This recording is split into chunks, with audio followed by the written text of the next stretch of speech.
আচ্ছা, ফরজ নামাজ বাড়িতে পড়া উত্তম না মসজিদে? বলুন, সবাই বলুন। মসজিদে।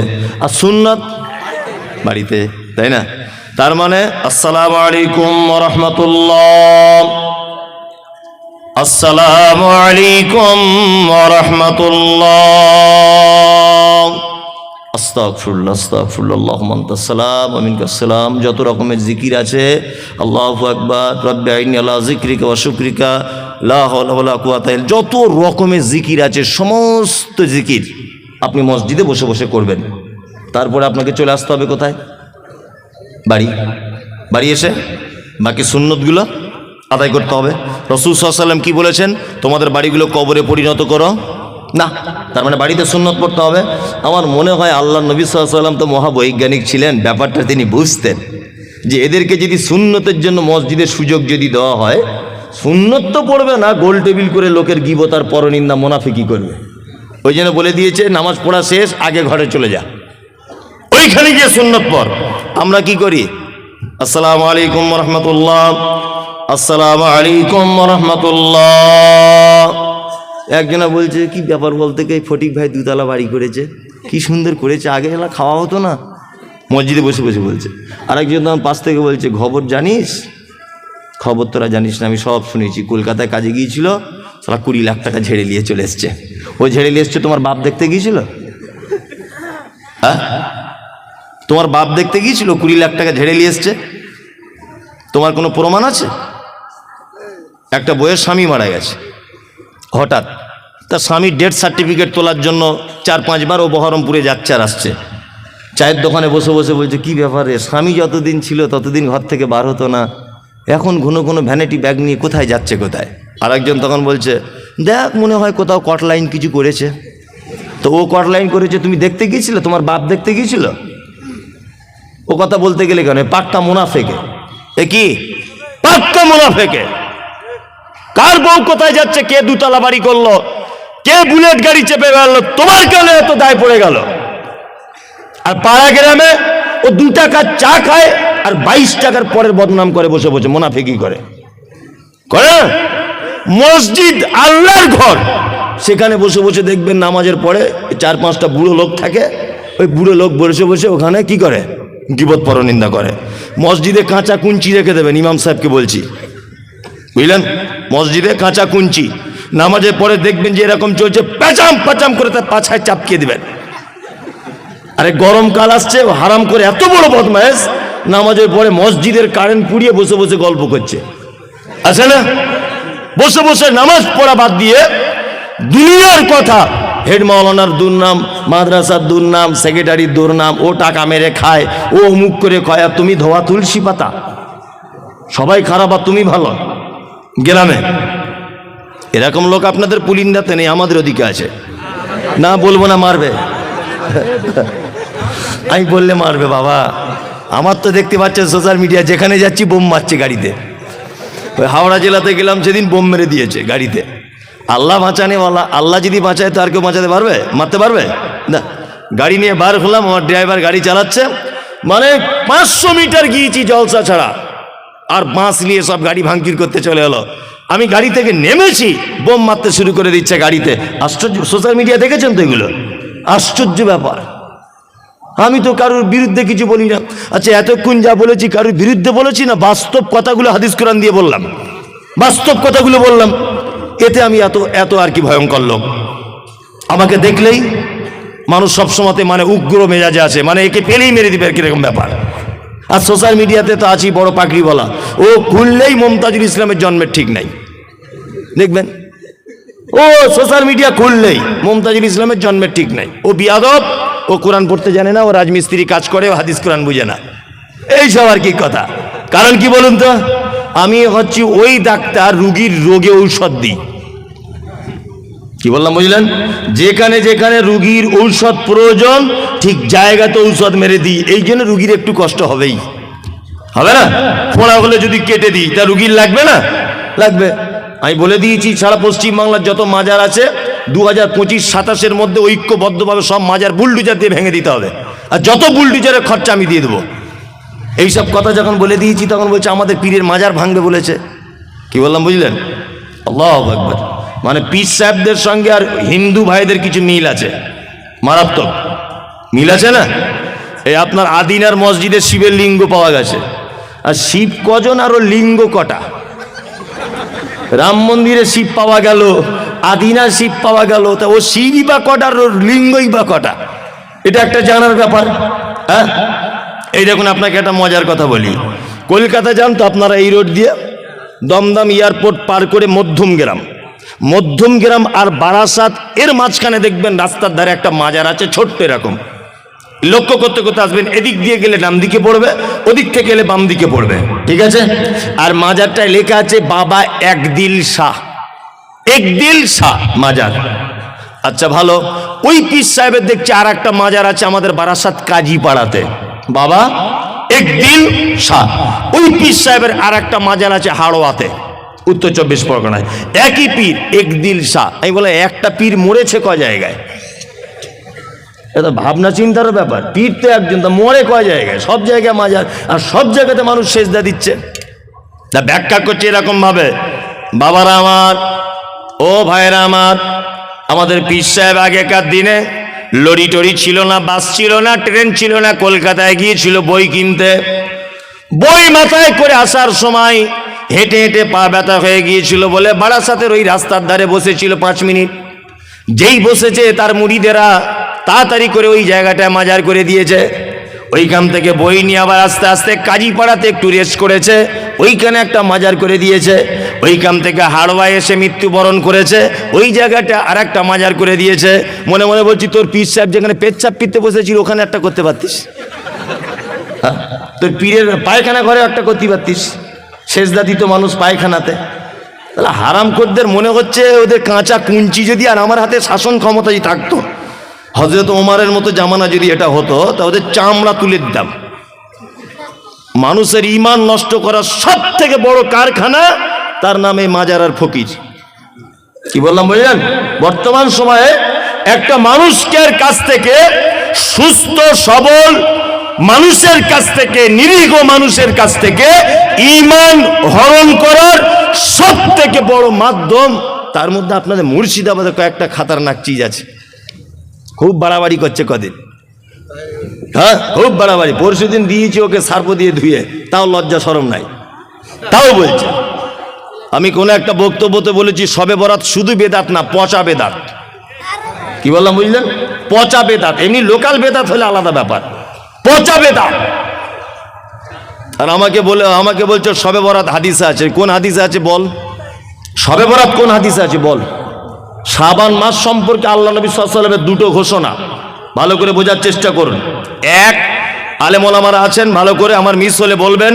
এক, মুহাম্মদ সাল্লাল্লাহু আলাইহি ওয়াসাল্লাম অধিক মাত্রা বেশি শাবান মাসে সিয়াম পালন করতেন, অধিক। ওনার স্ত্রী উম্মে সালমা রাদিয়াল্লাহু তাআলা আনহা তিনি হাদিস বর্ণনা করেছেন, তাই তো? আবু মুসা আশআরী থেকে একটা হাদিস বর্ণিত আছে, তিরমিজিতে আছে হাদিসটা। আবু মুসা আশআরী, সমস্ত ওলামায়ে কেরামগণ বলছেন হাদিসটা যঈফ। শুধুমাত্র একজন মুহাদ্দিস আল্লামা আলবানী, নাসিরউদ্দিন আলবানী রাহিমাহুল্লাহ হাদিসটাকে হাসান বলেছেন, সহিহ বলেননি, কিছু বলেননি, হাসান মানে আমলের যোগ্য বলেছেন। কি? যে শাবান মাসের রাত্রিতে আল্লাহ সুবহানাহু ওয়া তাআলা পৃথিবীর সব মানুষকে ক্ষমা করে দেন, দুইজন মানুষকে বাদ দিয়ে। এক, যাদের অন্তরে রয়েছে হিংসা অপরের জন্য, আর দুই, মুশরিক যারা শিরিক করে। এই দুই শ্রেণীর মানুষ বাদ দিয়ে আল্লাহ সুবহানাহু ওয়া তাআলা প্রত্যেক মানুষকে ক্ষমা করে দেয়। এই দুইটা মাত্র জিনিস দেখতে পাওয়া যায়। আল্লাহ রাসূল বেশি রোজা রাখতেন, সিয়াম পালন করতেন শাবানে। আর কি করতেন? আর কিছুই করতেন না। আমলের জন্য কোনো হাদিস নাই। আল্লাহ অত্র মাসের 2টি রাত, একটা রাত্রিতে অজস্র মানুষকে ক্ষমা করে দেন। এই তো হচ্ছে কথা, তাই না? এই মাত্র 2টি মাত্র কথা শাবান মাস সম্পর্কে। আর এ বিয়াদব বলছে বাড়িতে মোমবাতি জ্বালাতে হবে, কারণ বলছে মৃত্যু মানুষেরা এসে তাছাড়া বাড়ি খুঁজে পাবে না, রুহুগুলো সব বাড়ি আসে রাতের বেলা। আর বলছে যে হালুয়া করতে হবে, আল্লাহর নবীর দাঁত ভেঙে দিয়েছিল তাই। কি আজব ঘটনা দেখুন। এই দাঁত ভেঙেছিল উহুদের মাঠে শাওয়াল মাসের 7 তারিখে। কত? শাওয়াল মাসের 7 তারিখে। এবার আপনাকে একটা কথা বলি, আমার বেটা যদি কারোর সঙ্গে গল্প করতে করতে বলে আমি আমার বাপের বিয়ের বরযাত্রী গিয়েছি, ব্যাপারটা কেমন হবে? মানাবে? মানাবে না, কখনই মানাবে না। শাওয়াল মাসের 7 তারিখে আল্লাহ নবী সাল্লাল্লাহু আলাইহি ওয়াসাল্লাম উহুদের যুদ্ধ করেছেন। এবার আপনাকে বলি, শাবান, তারপরের মাসের নাম কি? রমাজান, তারপরে শাওয়াল, তাই তো? তার মানে শাবান মাসের 15 তারিখ শবে বরাত, এই 15 দিন গেল, মাঝখানে রমজান গেল, তারপরেও শাওয়ালের 6 দিন পর্যন্ত গেল, তখনও নবীজির দাঁত ভাঙিনি। 7 তারিখে গিয়ে দাঁত ভাঙছে, মানে দাঁত ভাঙার আগে হালুয়া করে বসে আছে। মানে কত বড় শয়তানে, মানে এ তার মানে হালুয়া দিয়ে চায় নবীর দাঁত ভাঙুক। আমি বলছি ও হালুয়ার হাদিস খুঁজে পেলো, দাঁত ভাঙার হাদিস খুঁজে পেলো না। ও যদি এত নবী প্রেমিক হবে, সামনে দুটো দাঁত বাড়ির নোড়া দিয়ে ভেঙে দিক না দেখি, তাহলে বলবো বাপের বেটা, ও দাঁত ভাঙবে না, ও হালুয়া খাবে। এই হচ্ছে হাদিস। শুনুন, প্রত্যেক মাসের 3 তারিখে রোজা রাখতেন, সিয়াম পালন করতেন আল্লাহ রসুল। আরবি তারিখে 13, 14, 15। এই রোজা যদি কারো রেখে যদি অভ্যাস থাকে, সেও শাবান মাসে 13, 14, 15 রোজা বা সিয়াম পালন করবে। ঢং করে 15 তারিখের দিন রোজা করবে শবে বরাতকে কেন্দ্র করে, এটা একটা পচা বেদাত। চলুন, এই রাত্রিতে কবর জিয়ারত করা বেদাত, এই রাত্রিতে কোরআন খতম করা, হুজুর ডেকে আনা, বাড়িতে মোমবাতি জ্বালানো, হালুয়া করা, যাবতীয় আড়ম্বর, যত রকমের অলৌকিকতা, যত রকমের সৌন্দর্য, মানুষের মন জয় করা, সমস্ত কিছু হচ্ছে বেদাত। মুহাম্মদ সাল্লাল্লাহু আলাইহি ওয়াসাল্লাম বলেছেন, কুল্লু বিদআতিন যালালা ওয়া কুল্লু যালালাতিন ফিন্নার। প্রত্যেক নতুন আবিষ্কৃত কাজ হচ্ছে কি? ভ্রষ্টতা। প্রত্যেক ভ্রষ্টতাকারীর স্থান ফি মধ্যে, নার মানে আগুন, আগুনের মধ্যে। খুব সাবধানে থাকবেন। বলতে বলতে বলতে বলতে মুনাফিকের কথা এত দূর পর্যন্ত চলে এলো, তাই তো? এবার আর একটা দুটো মানুষের পরিচয় করে দিব। ফাসেক নাম শুনেছেন? ফাসেক নাম শুনেছেন? ফাসেক কারা?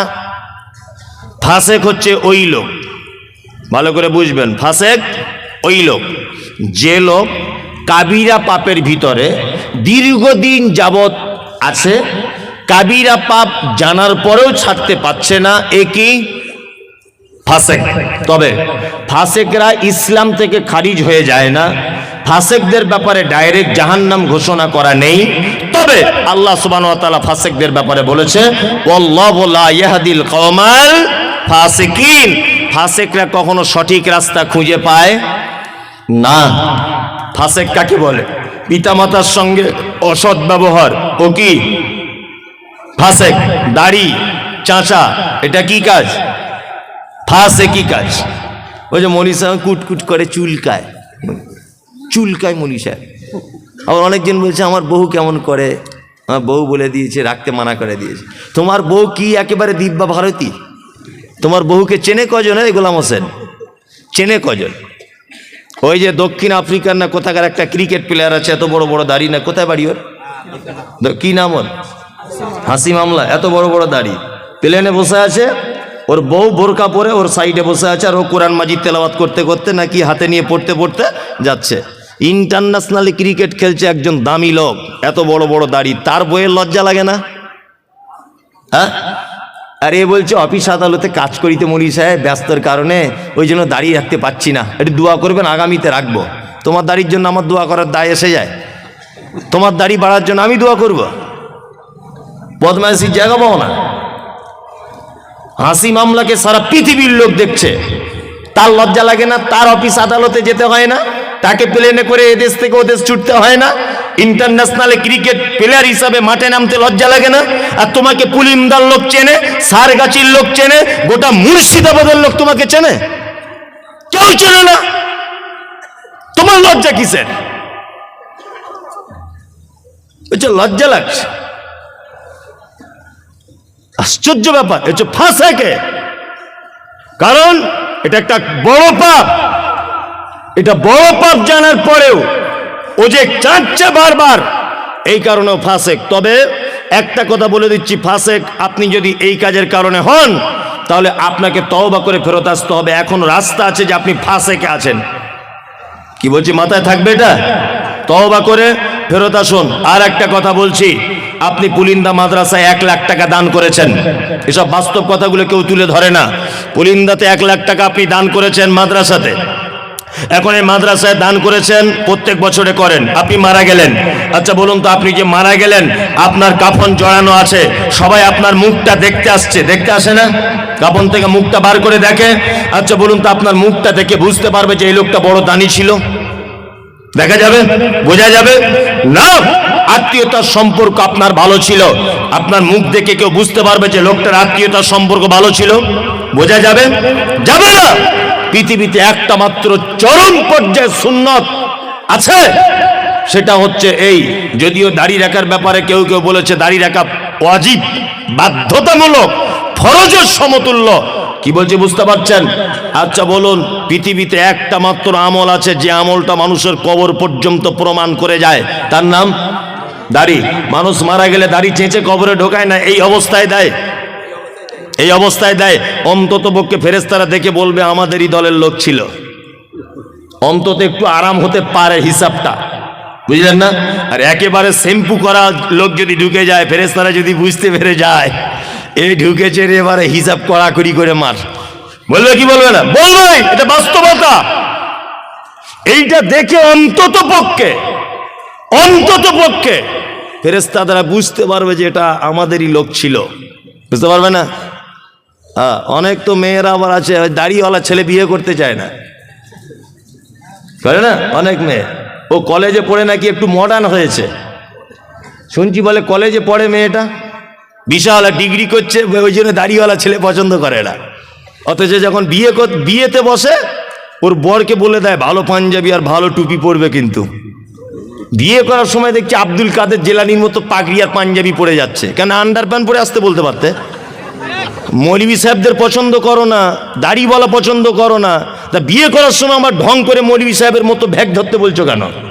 যে পাঞ্জাবি পরতে এসো, আপনাদের এখানে বিয়েতে পড়ে বাচ্চা কাচ্চারা পড়ে, আবার বিয়ে করতে এসে এইরকম করে আছে মুখে রুমাল দিয়ে, মানে এত লজ্জার বেটাও আর কি। 3 লাখ টাকা পণ নিয়েছে হারাম কর, তখন লজ্জা লাগেনি। 4 লাখ টাকা পণ নিয়েছে, 8টি আর গাড়ি চেয়েছে, তখন লজ্জা লাগেনি। আর বিয়ে করতে গিয়ে এরকম করে বসে আছে, মনে হচ্ছে কোমরে লাঠি মেরে কোমরে হাড় ভেঙে দিয়ে হারাম কর। 3 লাখ টাকা চাইতে সবার সামনে লজ্জা লাগলো না, আর ঘোমটা দিয়ে বসে আছে, মানে লজ্জাপতি গাছ বেটে খেয়েছে। লজ্জা সরব আছে তোমার? বিয়াদব কোথাকারে? বাস্তব না অবাস্তব বলছি? পঞ্চাইতে লজ্জা লাগে না বেটির বাপের কাছে, বেটির বাপের কাছে টাকা চাইতে লজ্জা লাগে না, আর বিয়ে করতে গিয়ে পুরুষ মানুষ রুমাল দিয়ে বসে আছে এরকম করে, মানে কি একেবারে লজ্জাশীল পুরুষ। লজ্জা শরম থাকা দরকার। ওই জন্য যে সমস্ত মেয়েরা এ ব্যাপারে আপত্তি করেন, আপনাকে আমি বলে দিয়ে যাচ্ছি, কোন মেয়ে যদি নিজে আপত্তি করে যে দাড়িওয়ালা ছেলে বিয়ে করব না, আমি মুমতাজুল ইসলাম বলছি আপনি তার থেকে দূরে থাকুন। আখিরাতেও কল্যাণ হবে, দুনিয়াতেও কল্যাণ হবে। আপনার আখিরাতেও কল্যাণ, দুনিয়াতেও কল্যাণ, কারণ ও নারী নামের হস্তিনী। আল্লাহ নবীর একটা সুন্নত, আল্লাহ নবীর একটা কঠিন পদক্ষেপকে যে মেয়ে অঙ্গীকার করে সে মেয়ে মুসলিম থাকতে পারে না। শুনুন, আপনি নামাজ পড়েন না আলাদা ব্যাপার, আমি আপনাকে ধরেছি যে ভাই আপনি নামাজ পড়া ধরুন, আপনি বলছেন মৌলভী সাহেব লজ্জা লাগছে, আপনাকে দেখে বারবার নামাজের কথা বলেন, সত্যি আমি খুব অপরাধী। ও মুসলিম, ও জানে নামাজ ফরজ, কিন্তু আমাকে দেখে ও লজ্জা পাচ্ছে, তার মানে ওর ভিতরে আল্লাহর ভয় আছে, একটু চার্জ দিলে ও নামাজ পড়া ধরে যাবে। কিন্তু একটা লোককে নামাজ পড়ার কথা বলতে গেলাম, সেই লোকটা আমাকে বলছে তুই নামাজ পড়ে কি পেলি, ঘোড়ার ডিম ফালতু, ওর ইমান আর থাকবে না, সঙ্গে সঙ্গে বেঈমান হয়ে যাবে। কি বলছি বুঝতে পারছেন? এই লোকটা নামাজ পড়ে না, একে আমি গিয়ে বলছি চাচা একটু নামাজ পড়ুন, তখন বলছে মৌলভী সাহেব পড়তে পারছি না, কাজের চাপে খুব লজ্জা লাগছে, ইনশাল্লাহ চেষ্টা করব। ও মুসলিম, ও কি মুসলিম? আর উনি যদি এ কথা বলেন যে তুমি নামাজ পড়ে এতদিন কি করলে, আমি ঘোড়ার দিন নামাজ না পড়ে 2 তলা বাড়ি করে নিলাম, তাহলে উনি বেঈমান, ও আর মুসলিম থাকতে পারলো না। তুমি দাড়ি রাখতে পারছো না, এটা আলাদা ব্যাপার। মেয়ে, তোমার বাপ দাড়ি রাখতে পারেনি, এটা তোমার বাপের দুর্বলতা, তোমার ভাই দাড়ি রাখতে পারেনি, এটা তোমার ভাইয়ের দুর্বলতা। কিন্তু তোমাকে যে ছেলে বিয়ের কথা বলতে এসেছে, তোমাকে যে ছেলে বিয়ের কথা বলতে এসেছে, তার যদি দাড়ি থাকে, সে তো মুহাম্মদ সাল্লাল্লাহু আলাইহি ওয়াসাল্লামের পদ্ধতিতে দাড়ি রেখেছে। তুমি যে তাকে ঠাট্টা করলে, বিদ্রূপ করলে, বিবাহের জন্য অপ্রয়োজন মনে করলে, আমি তো মনে করি ওই দাড়ি থাকা ছেলেটাকে যদি অপমান করে বাড়ি পাঠায় বা দাড়ি আছে বলে যদি বিয়ে না বসতে চায়, তাহলে ওই মেয়েটাও ঠিক তেমন বেঈমান হয়ে যাবে, কারণ ও একটা চরম হাদিসকে অপমান করার কারণে। খুব বুঝে শুনে কথা বলবেন, হিসাব করে। তবে আলহামদুলিল্লাহ সব মেয়েরা নয়, আমার মাদ্রাসাতে 200 থেকে 250 মেয়ে আছে। আমি এই পর্যন্ত মনে হয় জীবনে কত মেয়েকে যে বিয়ে দিয়েছি তা আল্লাহ ছাড়া কেউ জানে না। কি বলছি বুঝতে পারছেন? অজস্র মেয়েকে বিয়ে দিয়েছি। এই কিছুদিন আগে মেদিনীপুরের একটা মেয়ে আছে আমার মাদ্রাসাতে, এই যে আমার পিছনে বসে আছে শামীম, আপনাদের মাওলানার এখানকার ছেলে আর কি। ও তো যায়, ওরা সব সময়তেই যায়, আমার বাড়িও গিয়েছিল সেদিনও। তা এরা সব দেখে এসেছে আমার মাদ্রাসা। আর একটা মেয়েদের মাদ্রাসা আছে, 200-250 মেয়ে পড়ে আলহামদুলিল্লাহ। আবার মোটামুটি এই তো শামীম গিয়েছিল ভিত্তি স্থাপনের দিনে, 3 বিঘা জমির উপরে ছেলেদের মাদ্রাসা তৈরি হচ্ছে ইনশাল্লাহ। দোয়া করবেন। হিফজখানা আল্লাহ যদি কবুল করে নেয়, কেউ আর আটকাতে পারবে না। দ্রুত গতিতে কাজ চলছে ইনশাল্লাহ। শেষ কাজ করতে আমার একটা টার্গেট 1 কোটি টাকার আমরা বাজেট রেখেছি। যদি বলছেন টাকা আপনার বহুত টাকা, তো তাহলে আমার 1 পয়সাও নেই। যা টাকা পয়সা পাচ্ছি সব লাগিয়ে দিচ্ছে, বাকিটা আল্লাহ ম্যানেজ করে দিচ্ছে বিভিন্ন মানুষের মাধ্যমে। যাই হোক, যে কথা বলছিলাম সেটা হচ্ছে এই যে আমার একটা মাথাতে একটা জিনিস কাজ করে। বেদাতিরা একটা কথা বারবার বলে যে আহলে হাদিসরা কোরআন পড়তে পারে না। বারবার এটা কথা প্রশ্ন কিন্তু তারা তোলে না। ওই জন্য আমি সারা পশ্চিম বাংলাতে নিয়ত করেছি একটা হিফজখানা শুধুমাত্র হাফেজ হবে, শুধুমাত্র হাফেজ আর কারি, শুধু কোরআনটাকে শুদ্ধ করে পড়ানোর জন্য 2 বছরের কোর্স দিয়ে কমপ্লিট করবে ইনশাল্লাহ। এরকম মনোবৃত্তি আছে। রমজানের পর থেকে যে কটা রুম রেডি হবে সেই কটা রুম দিয়ে চালু করে দেবে ইনশাল্লাহ। নিয়ত করে নিয়েছি ওটা। আমার জীবনে এটাই উদ্দেশ্য যে আমি এর মাধ্যমে মরে গেলেও যেন কবরে শুয়ে শুয়ে নেকি পাই, এতটুকু। এছাড়া কোনো আর আমার আশা নেই, কোনো আশা নেই। আপনাদের সারেগাছি আমার আজও মনে আছে যে আমাদের মহিলা মাদ্রাসার জন্য একজন মেয়ে, আমি তার নামটাম জানি না, হঠাৎ করে একদিন ফোন করে বলছে আমি 10,000 টাকা দিব, আপনি সারেগাছি মোড়ে দাঁড়ান, পুলিন্দা গ্রামেই বাড়ি তার। জলসা করতে যাচ্ছি, 10,000 টাকা দিয়েছে। যে সোশ্যাল মিডিয়া দেখেছি আপনার মাদ্রাসায় টাকাটা দিবেন, 10,000 না 5,000। যে কথা বলছিলাম, মেদিনীপুরের একটা মেয়ে, কিছুদিন আগে তাকে একটা বিয়ের জন্য একটা ছেলে, আমি বলছি তোমার মা বলছে বিয়ের জন্য, তা তুমি বিয়ে শাদী করবে? তা মেয়েটা আমাকে একটা কথা বলছে, মৌলী সাহেব পর্দার আড়াল থেকে বলছে আমি বিয়ে করতে পারি, তবে আমার কিছু শর্ত আছে। মেয়েটা দেখতে যেমন ভালো তা নয়। বলছি কী শর্ত? বলছি 1 নম্বর ছেলেটার দাড়ি থাকতে হবে, 2 নম্বর 5 ওয়াক্ত নামাজি হতে হবে, 3 নম্বরে হালাল পদ্ধতির ইনকাম করতে হবে, তাহলে আমি তাকে বিয়ে করব, তাছাড়া করব না। তার মানে বুঝতে পারলাম এখন ইমানদারিনী নারী আছে পৃথিবীতে, আছে না? আছে। আজ থেকে 1 সপ্তাহ আগের কথা, ইন সার্চ অফ ট্রু ইসলাম, ফেসবুকে একটা পেজ আছে, ইন সার্চ অফ ট্রু ইসলাম, মিলন বলে নাম, মুর্শিদাবাদে বাড়ি। ছেলেটাকে জিজ্ঞাসা করবেন তার প্রমাণ। আজ থেকে 2 মাস আগে একটা মেয়ে ইসলাম গ্রহণ করেছে, ইসলাম গ্রহণ। মেয়েটা আমাকে ফোন করেছে, করে বলছে যে হুজুর আমি আপনাদের বক্তব্য শুনে অনুপ্রাণিত হয়ে ইসলাম গ্রহণ করলাম, গোপনে, বাড়িতে কেউ জানে না। মেয়েটা বিয়ে পড়াশুনো করছে কলেজে, খুব সুন্দরী, চরম সুন্দরী মেয়েটা দেখতে। তা আমাকে বলছে হুজুর আমি বিয়ে শাদী করবো লুকিয়ে, আমাকে একটু বিয়ের ব্যবস্থা করে দেন, আমার বাড়ি থেকে জানতে পারলে আমাকে জবাই করে দিবে, আমাকে জবাই করে দিবে। সেই মেয়েটাকে আজ থেকে 5 দিন আগে আপনাদের বহরমপুরে একটা ছেলের সঙ্গে বিয়ে দিলাম। তা মেয়েটাকে বলছি কেমন ছেলে পছন্দ? তা মেয়েটা বলছে দাড়িওয়ালা ছেলে হতে হবে, 5 ওয়াক্ত নামাজ পড়তে হবে, হালাল ইনকাম করতে হবে, গরিব হলেও চলবে, ঘর বাড়ি থাক আর না থাক। মানে মেয়েটা এত সুন্দরী, যদি বলছেন আপনি দেখলেন কি করে? সত্যি বলতে ও আমাকে দেখার জন্য একটা ছবি পাঠিয়েছিল যে আমি এই মেয়েটা, সেটা দেখে আমি একটা অনুভব করলাম। দেখুন একজন হিন্দু নারী 2 মাস ইসলাম গ্রহণ করেছে, তার মনের ভিতরে ইসলামের কত ভালোবাসা জন্ম হয়েছে বলে নারী এই কথা বলতে পারছে দাড়িওয়ালা ছেলে ছাড়া বিবাহ করবো না। আপনাকে ফোন নাম্বার দিতে পারি, তার বরের কথা বলবেন যে ঘটনা সত্য না মিথ্যা।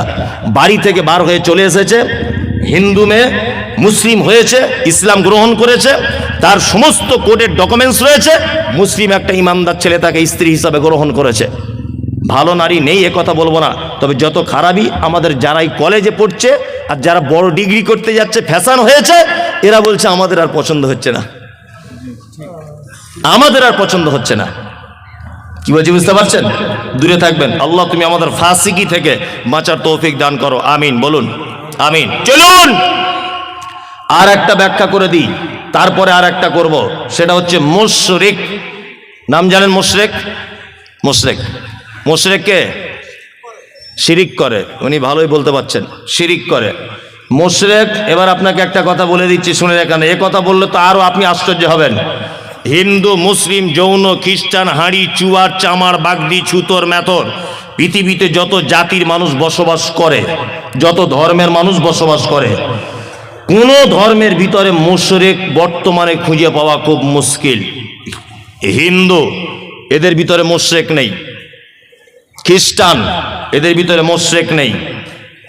ইহুদি, এদের ভিতরে মুশরিক নেই। হিন্দু বর্তমানে যারা, তাদের ব্যাপারে কোরআন মাজিদে শব্দ এসেছে সাবেঈ। সাবেঈ হচ্ছে তারা। কারা? সাবেঈ হচ্ছে তারা যারা এক আল্লাহকে আল্লাহ বলে মানে, তারপরেও বিভিন্ন দেব দেবীর আলাদা আলাদা ক্ষমতা আছে এটা মানে, এরা হচ্ছে সাবেঈ। একটা হিন্দু ভাইকে জিজ্ঞাসা করবেন এত বৃষ্টি হচ্ছে কে দিচ্ছে, ও এক চান্সে বলবে বৃষ্টি দিচ্ছে উপরওয়ালা, বলবে না? তার মানে ও জানে উপরে একজন আছে। তারপরেও দেখবেন ও লোহা লাক্কুরের ব্যবসা করে, কি পূজা করে? বিশ্বকর্মা। তার মানে ওর এটা ধারণা যে লোহা লাক্কুরের ডিপার্টমেন্টটা বিশ্বকর্মার হাতে আছে। আরে কলেজের স্টুডেন্ট, স্কুলের স্টুডেন্টরা কি পুজো করে? সরস্বতী। সরস্বতীকে বলা হয় বিদ্যার দেবী। তার মানে বাপ মা তার চাপ মা মেয়েকে বলে দেয় এটা তুমি সরস্বতীর পূজা করবে, কারণ এটা হচ্ছে বিদ্যার দেবী, তুমি ভবিষ্যতে মাইকের মধুসূদন দত্ত হতে পারবে, কারণ এর ডিপার্টমেন্টটা এর হাতে আছে। এ হচ্ছে কি? সাবেঈ। মুশরিককে মুহাম্মদ সাল্লাল্লাহু আলাইহি ওয়াসাল্লামকে বলা হচ্ছে আপনি জিজ্ঞাসা করুন তাদেরকে রাত এবং দিনের বিবর্তনের মালিককে। এক চান্সে তারা বলবে আল্লাহ। সুস্থতা অসুস্থতার মালিককে? আল্লাহ। বেঈমান মুশরিক আবু জেহেল কথা বলবে। আল্লাহ নবী সাল্লাল্লাহু আলাইহি ওয়াসাল্লাম যখন বলছেন কি ব্যাপার, রাত দিনের মালিক আল্লাহ, এ কথা আপনি বললেন, সুস্থতা অসুস্থতার মালিক আল্লাহ, এ কথা আপনি বলছেন, তাহলে কেন আপনি আল্লাহকে ডাইরেক্ট ডাকতে পাচ্ছেন না? আবু জেহেল তখন বলছে মুহাম্মদ শোনো, বেশি ফটর ফটর করিও না, সব কিছুর মালিক আল্লাহ এটা আমি জানি, কিন্তু তোমার আল্লাহকে ডাইরেক্ট পাওয়া যাবে না। আল্লাহকে পেতে গেলে 360টা দেব দেবীর মাধ্যমে পেতে হবে। তার মানে বোঝা যায় যারা আল্লাহকে ডাইরেক্ট পাওয়া যাবে না এই ধারণা রাখে, আর 360টা দেব দেবীর মাধ্যমে আল্লাহকে পেতে হবে এই ধারণা যারা রাখে, এরা কি? মুশরিক। মুশরিক হিন্দুর ভিতরে নেই, খ্রিস্টানের ভিতরে মুশরিক নেই, কোন জাতির ভিতরে মুশরিক নেই। বর্তমানে মুশরিক গিজ গিজ গিজ গিজ গিজ গিজ করছে মাথার উকুনের মতো নামধারী মুসলিমদের ভিতরে। আজ পর্যন্ত পশ্চিম বাংলার কিছু মুসলমান তাদের দাবি আল্লাহকে ডাইরেক্ট পাওয়া যায় না, আমাদের হুজুরের মারফতে তবে আল্লাহকে পেতে হয়, দাবি নেই। এরা কি? মুশরিক। এই দেখুন আল্লাহ তাআলা মুশরিকদের ব্যাপারে সূরা তাওবা আয়াত নম্বর 114 আল্লাহ তাআলা বলছেন মা কানা লিন নবিয়্যি ওয়াল্লাযীনা আমানু আন ইস্তাগফিরু লিল মুশরিকিন। নবী এবং ইমানদারদের জন্য উচিত নয় যে মুশরিকদের জন্য ক্ষমা প্রার্থনা করবে। এই মুমতাজুল ইসলাম বলছি, যারা মাজার পুজো করে, যারা পীর পুজো করে, ওদের জানাজা তো দূরের কথা, ওদের জন্য দোয়া পর্যন্ত করা যাবে না, কারণ ওরা মুশরিক। অবশ্যই ওরা মুশরিক, ওরা মুসলিম নয়। আল্লাহ তাআলা বলছেন ওয়ালাউ কানু উলি কুরবা, যদিও তারা তোমার নিকট আত্মীয় হয় তবুও তাদের জন্য ক্ষমা প্রার্থনা করা যাবে না। আমাদের বেটা বেটিদের বিয়ে শাদী দেওয়া হচ্ছে না? হচ্ছে তো। বেটির বিয়ে ঘটক ছেলে দেখেছে, ঘটক সাহেব এসে বলছে ছেলে খুব ভালো, বলছে কি করে? বলছে স্কুল মাস্টার। মেয়ের বাপ তখন বলছে আলহামদুলিল্লাহ, আমি তো এরকম ছেলেই চাইছিলাম। তা আর একজন এসে তখন বলছে যে ঘটক আবদুল্লাহ ভাই, তুমি বেটিটা যেখানে বিয়ে দিচ্ছ ওরা মাজার পূজারি গো, পীর পূজারি। তখন বলছে তোমাদের যত সব পীর ফাই এইসব, ছেলে চাকরি করে সেটা আগে দেখো, তাই না? চাকরি করে সেটাকে দেখো। আল্লাহর ভাষাওয়ালাও কানু উলি কুরবা, মোশরেক, মাজার পূজারি, ঠাকুর পূজারি, এরা যদি তোমার নিকট আত্মীয় হয় তবুও তাদের সঙ্গে কোনো সম্পর্ক রাখা যাবে না। খুব সাবধানে থাকবেন।